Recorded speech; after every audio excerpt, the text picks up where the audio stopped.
Bonjour frères et sœurs et amis.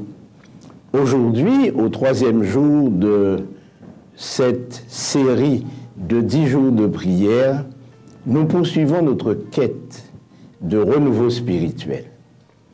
Hier, il nous était proposé de recevoir et d'accepter l'amour de Dieu en cadeau spécial.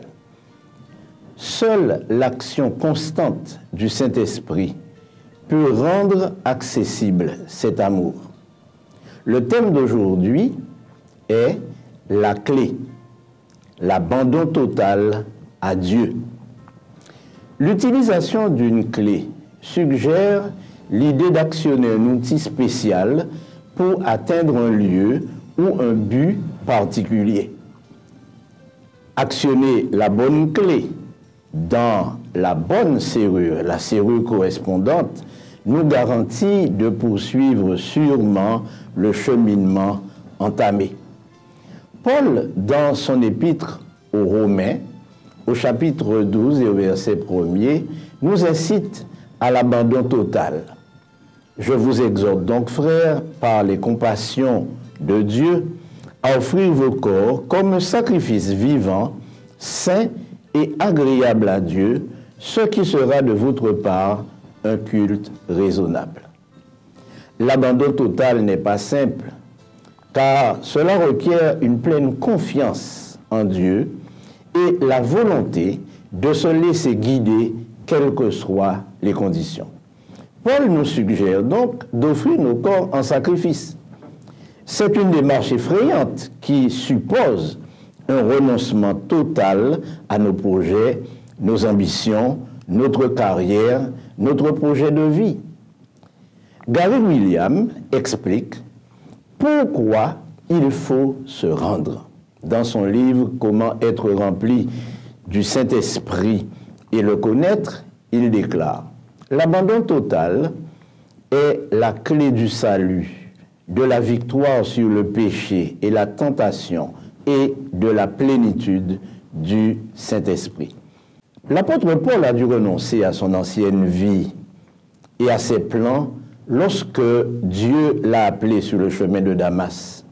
Dans sa lettre aux Romains, l'apôtre a ensuite exhorté les croyants à offrir leur corps comme un sacrifice vivant et à lui offrir chaque partie d'eux-mêmes comme un instrument de justice.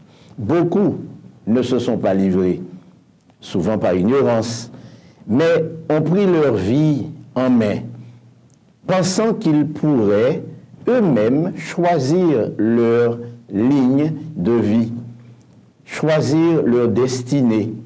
Ils n'ont pas la puissance du Saint-Esprit qui est le don qui fait naître tous les autres dons de Dieu. Sans le Saint-Esprit, il est impossible de pouvoir mener une existence satisfaisante.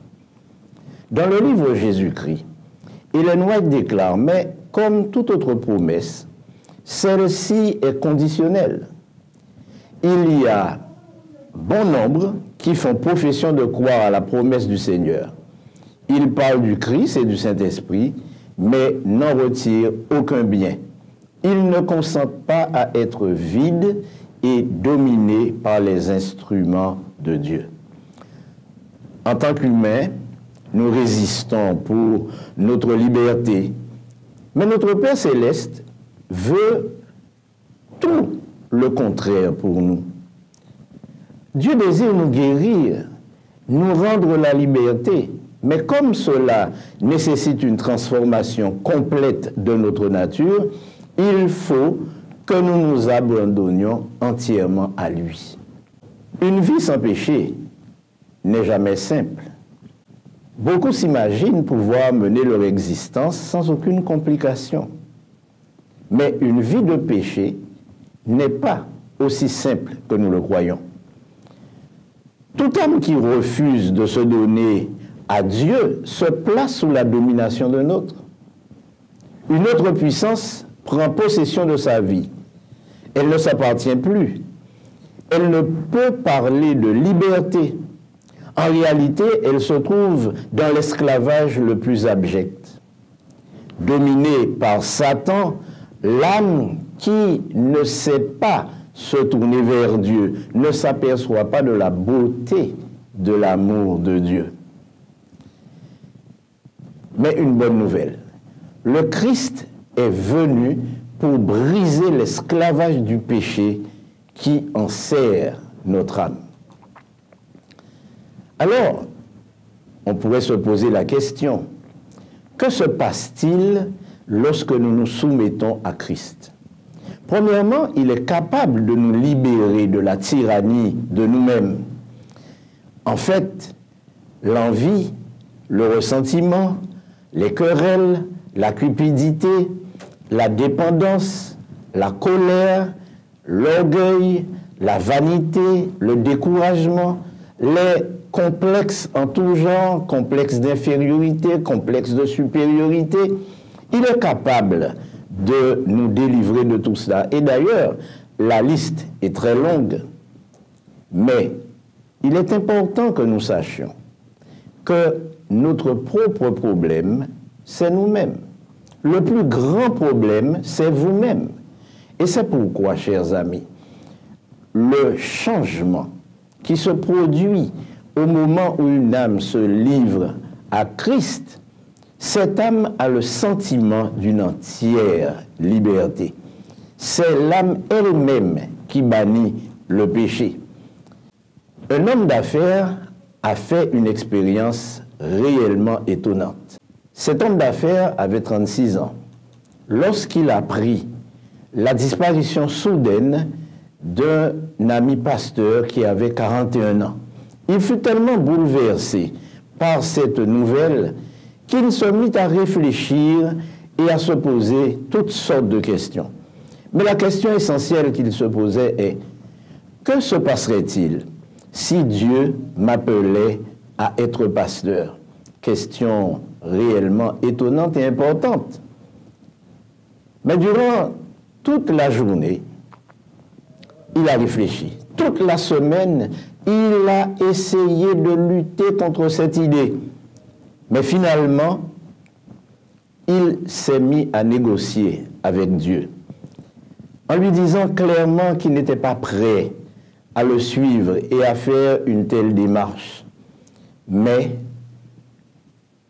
sa conviction était qu'il n'avait pas besoin d'être pasteur pour servir le Seigneur. Il pouvait le servir de différentes manières.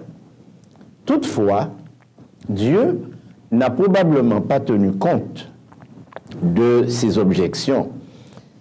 Et alors qu'il s'agenouillait près de son lit, une pensée lui traversa l'esprit. Dieu t'aime. Cette idée le frappa tellement qu'il répondit spontanément « Oui, je le crois ». Ce qui l'a poussé vraiment à se rendre et à s'abandonner totalement à Dieu, c'est que les quelques minutes qui suivirent sa prière ont laissé la place à un sentiment de liberté et de paix. Il se sentait tellement bien qu'il ne résista plus à aucune sollicitation. 1 an et demi après, Dieu l'a appelé au ministère. Et aujourd'hui, bien des années plus tard, il s'exclame qu'il est toujours reconnaissant au Seigneur. Il reconnaît que la bonté de Dieu a été infinie et a rempli sa vie de joie et de bénédiction.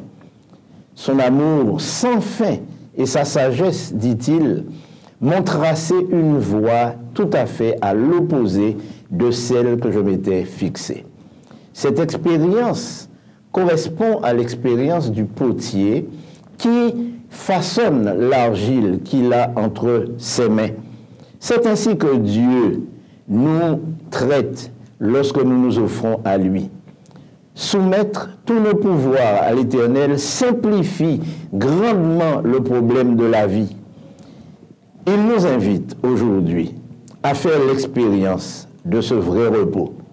Notre prière devrait être « Fais de nous des instruments de ton amour ». N'oubliez pas, la clé qui ouvre les portes du succès dans la vie chrétienne, c'est l'abandon total à notre Dieu.